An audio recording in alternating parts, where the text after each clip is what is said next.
We like to believe that we're in control, that our lives are the product of our choices, that we are who we are because we decided to be that way. This is the story, the narrative. It's taught in schools, whispered in self-help books, injected into every movie you've ever seen. Work hard, you'll succeed. Choose well, you'll be happy. Want it bad enough, you'll get it. That's the myth. And we love it because it makes the world feel fair, predictable, just.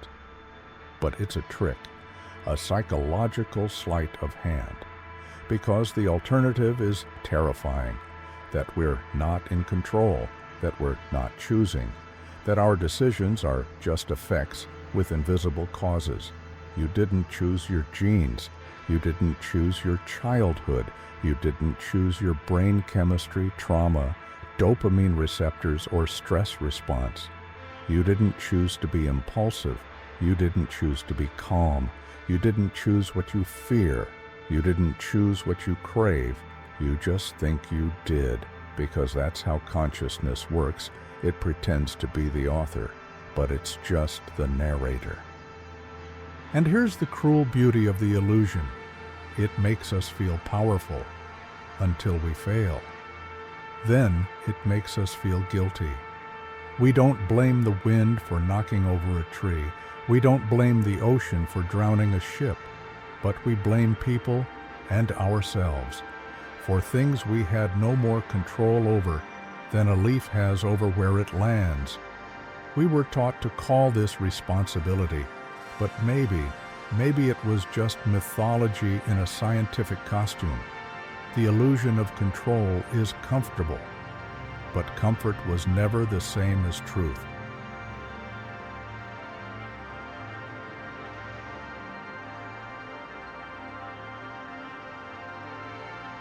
Robert Sapolsky is a neurobiologist, a professor at Stanford University. For over 40 years, he has studied the human brain, especially what happens to us under stress, during emotional reactions, in trauma, and under the influence of biology. His focus is simple: what happens in the brain right before we act? What makes us do what we do, even before we realize we're doing it? He's done research in labs, but also in the wild. For years, he observed baboons in East Africa to understand how behavior, aggression, hierarchy, empathy, connects to biology.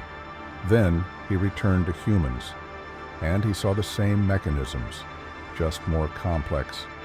He wrote Behave, a book that maps human behavior from neurons to nations, and then Determined, where he says directly, free will does not exist, not as metaphor, not as opinion, as a scientific conclusion based on decades of data.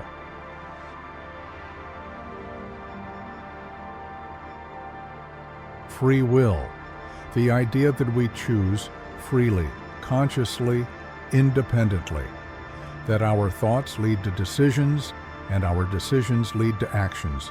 It feels obvious, it feels real, and it feels like the foundation of responsibility, ethics, society itself. But science tells a different story. In the 1980s, neuroscientist Benjamin Libet designed an experiment. He asked people to move their hand whenever they felt like it, but before they did, they were told to note the exact moment they decided to move. At the same time, Libet recorded the brain's electrical activity. What he found shocked everyone. The brain began preparing the movement hundreds of milliseconds before the person became consciously aware of their decision. Let that sink in. You decide. But your brain already started acting before your conscious mind caught up. This wasn't a one-time glitch. It's been replicated, expanded, tested with more precision, more tools, more variables, and the result keeps coming back. Your sense of agency, the feeling that I chose this, is a post-event story. Your brain makes the call. You just narrate it after the fact. This doesn't mean you're a robot. It means you're a biological system responding to inputs. Your decisions are outputs of that system. And the machinery runs deeper than awareness, neural patterns, hormonal spikes, genetic predispositions, unconscious biases, cultural priming, early childhood conditioning. All of it matters, and all of it happens before you say, "I've decided." So when people say, "You always have a choice," science quietly replies, "Maybe you don't."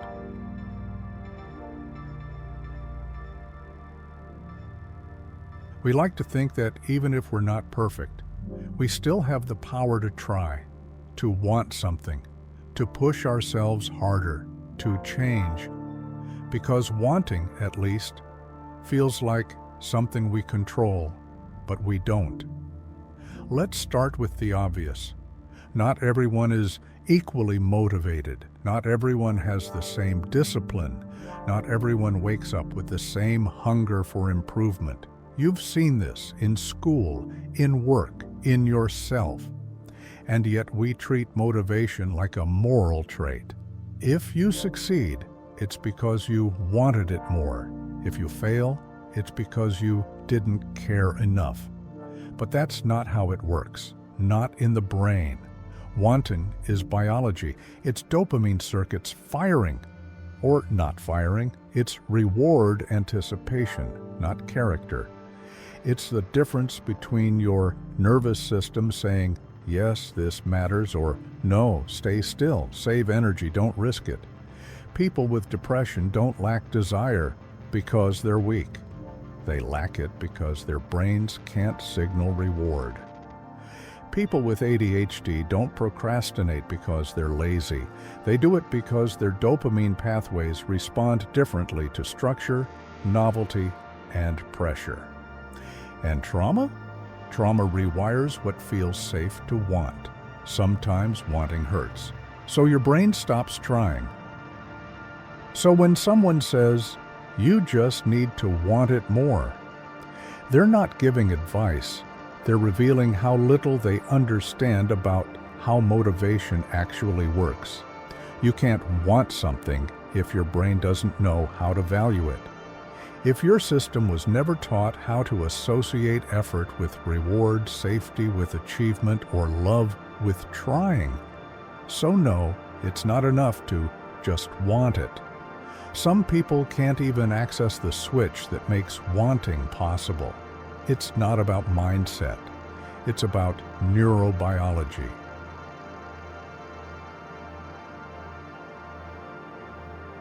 Someone paints beautifully. Someone solves equations at 12. Someone has perfect pitch, draws photorealistic portraits, learns languages overnight, and we say, "They're gifted." It runs in the family. It's in their blood. But what if it's not a gift? What if it's not in the blood? What if it's a pattern of biology and chance stacked just right? Let's break it down. You can inherit genes. Genes that shape your memory, your motor coordination, your visual processing, your temperament. You can inherit brain traits like an unusually sensitive auditory cortex or a high tolerance for repetition. That's not talent, that's potential. Now imagine two children, same genetic predisposition. One grows up in a home with paint on the walls, music in the air, a parent who says, "Show me what you made." The other grows up in chaos, no space, no encouragement, no safety to explore, no praise to reinforce. Guess who becomes the talented one? It's not magic, it's timing, exposure, stimulation, encouragement, luck. When a child succeeds, we say, "She's gifted." When a child struggles, we say, "She's not trying hard enough." But both might be responding to exactly what life gave them, or didn't. Sapolsky would tell you, you don't inherit talent, you inherit a nervous system, and then the world decides what it will do with that. We reward what's visible, we punish what's missing, and we pretend it's fair. Talent isn't born, it's shaped, and some people never get the tools.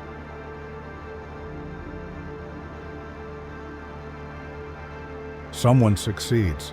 We say they earned it. Someone fails. We say they didn't try hard enough.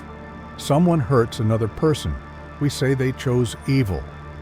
Because it makes the world feel organized, predictable, manageable. We want to believe in justice. So we invent stories about guilt, about merit, about punishment. But none of these ideas hold up when you look beneath the surface. Let's take guilt. If someone lashes out in rage, we blame them. We say they should have known better, controlled themselves. But what if that reaction was rooted in brain development, in prenatal stress, in early trauma, in a lack of emotional modeling, in damage to the frontal cortex, the part of the brain that regulates impulse? Would you still say it was a choice? Now look at merit. One child grows up with tutors, books, silence, encouragement. Another grows up in noise, fear, neglect, instability. They both take the same test. One aces it, the other fails. And we act like the difference was effort. It wasn't. It was environment. It was biology. It was time, stress, sleep, nutrition, attention, expectation, reinforcement. We build systems that reward those who had a head start and call it fairness. And then there's punishment. We lock people in cages. We humiliate them. We brand them as bad, not because it works, but because it satisfies something ancient in us, the urge for retribution, for moral balance. But if people are not in control of their actions, if they're reacting to biology and environment, then punishment is not justice. It's vengeance. Sapolsky doesn't say we should ignore harm. He says we need to ask better questions, not who deserves blame, but what made this happen? Could it have been prevented? How do we keep it from happening again? We cling to guilt, merit, and punishment because they make us feel safe. But safety built on illusion is just another form of denial.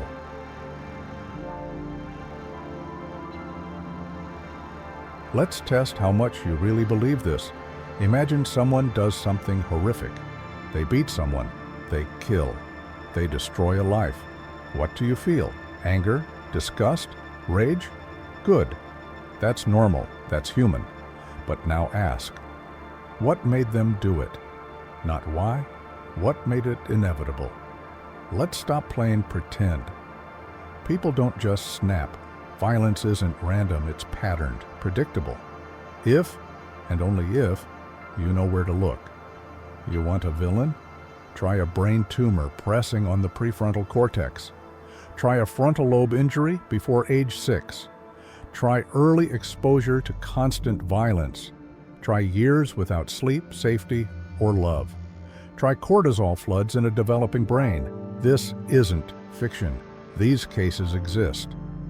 And when the biology gets fixed, the behavior disappears. So here's the question. If a tumor removes guilt, why not childhood trauma? If we forgive brain damage, why not environmental damage? Where do you draw the line? The truth? There is no line, because every crime is just the final domino in a chain of causes that started long before the person had a name. This doesn't mean we excuse harm. It means we stop pretending punishment is about justice. Justice without understanding is just revenge in a suit. So what do? We prevent, we intervene early, we treat, we isolate when necessary, but not to satisfy rage, to protect, to reduce suffering, to break the cycle. A society that clings to blame keeps recycling violence because it refuses to understand its source. You don't have to excuse it, but if you want to stop it, you'll have to let go of guilt and pick up the microscope.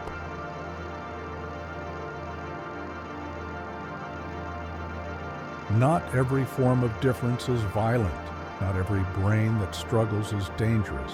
Some are just different. But in a world that worships sameness, difference gets punished. A child avoids eye contact. They flap their hands. They get overwhelmed by noise. People call them rude, undisciplined, spoiled. They're not. They're autistic. Their brain is wired for intensity, for detail, for pattern, for sensory honesty and not social performance. Another child can't sit still. They interrupt. They forget. They drift away during class. People say they're lazy, that they just need to focus, but they can't. Not because they don't care, but because their dopamine systems don't reward stillness. Their brains chase novelty, urgency, movement. This is ADHD. It's not a failure of effort. It's a difference in design. And yet, we punish these brains. We shame them, drug them, exclude them, measure them against a standard they were never built for, because we still believe in the myth of normal, that there is one right way to think, one right way to behave, one right way to succeed. But normal is just what's average, not what's better. And these kids, these adults, are not broken. They're functioning exactly as their systems were built to. Sapolsky would say, if your brain were wired like theirs, you'd do exactly the same thing. This isn't compassion. It's physics. It's chemistry. It's the reality of the nervous system. So maybe the problem isn't that these brains don't fit. Maybe the problem is the system that refuses to stretch.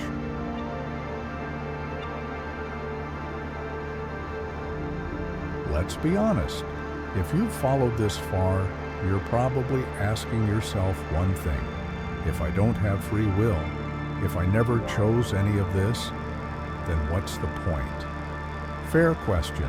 So let's start at the root. What even is free will? It's the belief that you, the conscious you, can rise above your biology, your past, your chemistry, and decide freely, independently, morally, that you could have done otherwise. But science says no. Your brain begins preparing actions before you're aware of them. Your thoughts arise from circuits shaped by genes, trauma, childhood hormones, stress, and your feeling of choice? It's the brain reporting after the fact, not deciding, just narrating, like a sports commentator pretending they called the play. So if that's true, if no one's truly free, why do anything at all? Why try? Why hold anyone accountable? Wouldn't a world without guilt just fall into chaos? No. Because guilt was never what held the world together. Systems did, structures did, support did, causality always did. Let go of guilt and you don't get lawlessness. You get precision. You stop punishing people for being broken and start asking why they broke. You stop demanding willpower and start designing environments that shape behavior. You don't abandon justice. You upgrade it from blind retribution to informed prevention. Guilt isn't softer, it's smarter, kinder, and maybe, finally, fairer. Because it doesn't ask people to be superhuman. It asks us to understand what made them human in the first place. So now you know. You're not in charge, not in the way you thought. You didn't choose your brain. You didn't choose your past. You didn't choose your impulses, your fears, your wiring. You've been acting based on causes you never signed up for. And that sounds like a prison at first, but maybe it's not. Maybe it's not a sentence. Maybe it's freedom. Freedom from the voice that said, you're just not trying hard enough. Freedom from blaming yourself for the way you feel. Freedom from the guilt of not being who others expected. You were never defective. You were just responding to forces you didn't control. And now that you see them, you can work with them. You can shift your path not with force, but with understanding. And maybe, if you stop expecting people to be what they can't, you'll finally give them a chance to become what they can. Not through shame, not through punishment, but through structure, support, and systems that actually work with human biology, not against it. You don't have free will, but you have the power to help redesign the world for those who need it most, starting with yourself.